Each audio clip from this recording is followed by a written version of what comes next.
দরদী কিশোর সুকান্ত ভট্টাচার্য। দোতলার ঘরে পড়ার সময় শতদ্রু আজকাল অন্যমনস্ক হয়ে পড়ে। জানলা দিয়ে সে দেখতে পায় তাদের বাড়ির সামনের বস্তিটার জন্য যে নতুন কন্ট্রোলের দোকান হয়েছে সেখানে নিদারুণ ভিড় আর চালের জন্য মারামারি কাটাকাটি, মাঝে মাঝে রক্তপাত আর মূর্ছিত হওয়ার খবরও পাওয়া যায়। সেদিকে চেয়ে থাকতে থাকতে সে স্কুলের পড়া ভুলে যায়। অন্যায় অত্যাচার দেখে তার রক্ত গরম হয়ে ওঠে, তবুও সে নিরুপায়। বাড়ির কঠোর শাসন আর সতর্ক দৃষ্টিকে ফাঁকি দিয়ে কিছু করা অসম্ভব।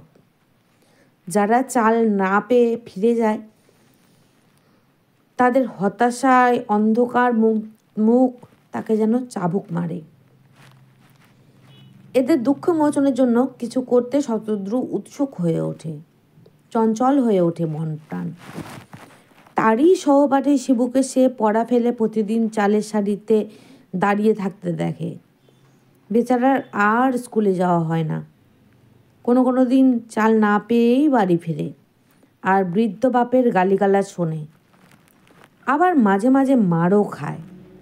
ওর জন্য শতদ্রুর কষ্ট হয়। শেষে ওই বস্তিটার কষ্ট ঘোচাতে শতদ্রু একদিন কৃতসংকল্প হলো। কিছুদিনের মধ্যেই শতদ্রুর সহপাঠীরা জানতে পারল শতদ্রুর পরিবর্তন হয়েছে। সে নিয়মিত খেলার মাঠে আসে না, কারোর কাছে অ্যাডভেঞ্চারের বই ধার চায় না, এমনকি হাফ হলিডেতে ম্যাটিনি শোয়ে সিনেমায় পর্যন্ত যায় না। একজন ছেলে শতদ্রুর দল ছাড়া হয়ে যাচ্ছে দেখে তলে তলে খোঁজ নিয়ে জানলো শতদ্রু কি এক কিশোর বাহিনী গড়ে তুলছে। তারা প্রথমে খুব একচোট হাসলো, তারপর শতদ্রুকে পেয়েই অনবরত খেপাতে শুরু করলো। কিন্তু শতদ্রু আজকাল গ্রাহ্য করে না। সে চুপি চুপি তার কাজ করে যেতে লাগলো। বাস্তবিক আজকাল তার মন থেকে অ্যাডভেঞ্চারের, ক্লাবের আর সিনেমার নেশা মুছে গেছে। সে আজকাল বড় হবার স্বপ্ন দেখছে। তাছাড়া সবচেয়ে গোপন কথা, সে একজন কমিউনিস্টের সঙ্গে মিশে অনেক কিছুই জানতে পারছে। কয়েকদিনের মধ্যেই সে একটা কিশোর বাহিনীর ভলেন্টিয়ার দল গড়ে বাড়ির সতর্ক দৃষ্টিকে ফাঁকে দিয়ে কাজ করতে লাগলো। প্রতি মুহূর্তে ধরা পড়ার আশঙ্কা তাকে নিরস্ত করতে পারল না, বরং সে গোপনে কাজ করতে করতে অনুভব করল সেও তো একজন দেশকর্মী। শতদ্রু ভবিষ্যৎ নেতা হবার স্বপ্নে রাঙিয়ে উঠল আর সে খুঁজতে লাগলো কঠিন কাজ, আরও কঠিন কাজ। তার যোগ্যতা সম্বন্ধে সে নিঃসন্দেহ। সে আজকাল আর আগের কালের শত্রু নয়। সে এখন কমরেড শতদ্রু রায়। রুশ কিশোরদের আত্মত্যাগ আর বীরত্ব শতদ্রুকে অস্থির করে তোলে।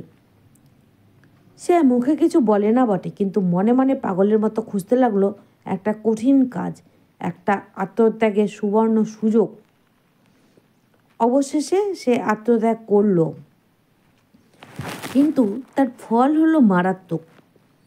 শতদ্রুর কাছ থেকে খবর পেয়ে ভলেন্টিয়াররা শতদ্রুর বাড়িতে উপস্থিত হলো। শতদ্রুর বাবা অফিস যাবার আগে খবরের কাগজে শেয়ার মার্কেটের খবর দেখছিলেন। একপাল ছেলেকে ঢুকতে দেখে তিনি জিজ্ঞাসু দৃষ্টিতে তাকালেন। আমরা কিশোর বাহিনী। আপনি নাকি 60 মণ চাল বাড়িতে লুকিয়ে রেখেছেন, সেগুলো বস্তির জন্য দিতে হবে।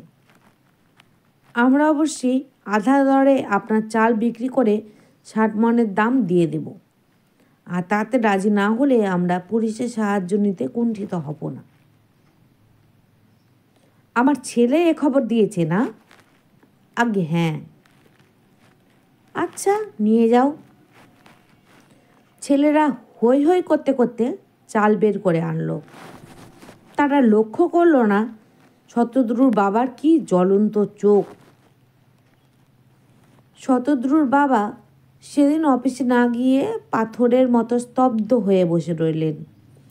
সেই দিন দুপুরে একটা আর্তচিৎকার ভেসে এলো বস্তির লোকেদের কানে।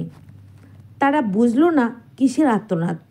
বুঝতে পারলে হয়তো সমবেদনায় বাঁচিত হতো, কিন্তু তারা সদ্য পাওয়া চাল নিয়েই ব্যস্ত রইল। বহুক্ষণ ধরে অমানসিক অত্যাচারের পর শতদ্রুকে তার পড়ার ঘরে তালাবন্ধ করে রাখা হলো, কিন্তু শতদ্রু এতে এতটুকু দুঃখিত অনুভব করলো না, এতটুকু অনুশোচনা জাগলো না তার মনে।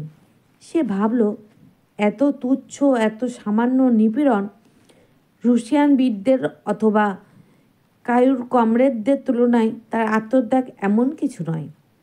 তবুও একটা কিছু করার আনন্দে সে শিউরে উঠল, আর এই কান্নায় তার মন পবিত্র শুচিস্নিগ্ধ হলো। জানলা দিয়ে সে চেয়ে দেখল, যে বাড়িতে আজ দুদিন উনুনে আগুন পড়েনি সেখান থেকে উঠছে ধোঁয়া। বহুদিন পর শিবু স্কুল থেকে ফিরছে, আর কন্ট্রোলের দোকানে লাইন দেখা যাচ্ছে অদ্ভুত শৃঙ্খলা। কোথাও চাল না পাওয়ার খবর নেই। সকলের মুখেই হাসি, যেন শতদ্রুর প্রতি অকৃপণ আশীর্বাদ। একটু পরে কান্নার বদলে শতদ্রুর কণ্ঠে গুনগুন করে উঠল কিশোর বাহিনীর গান।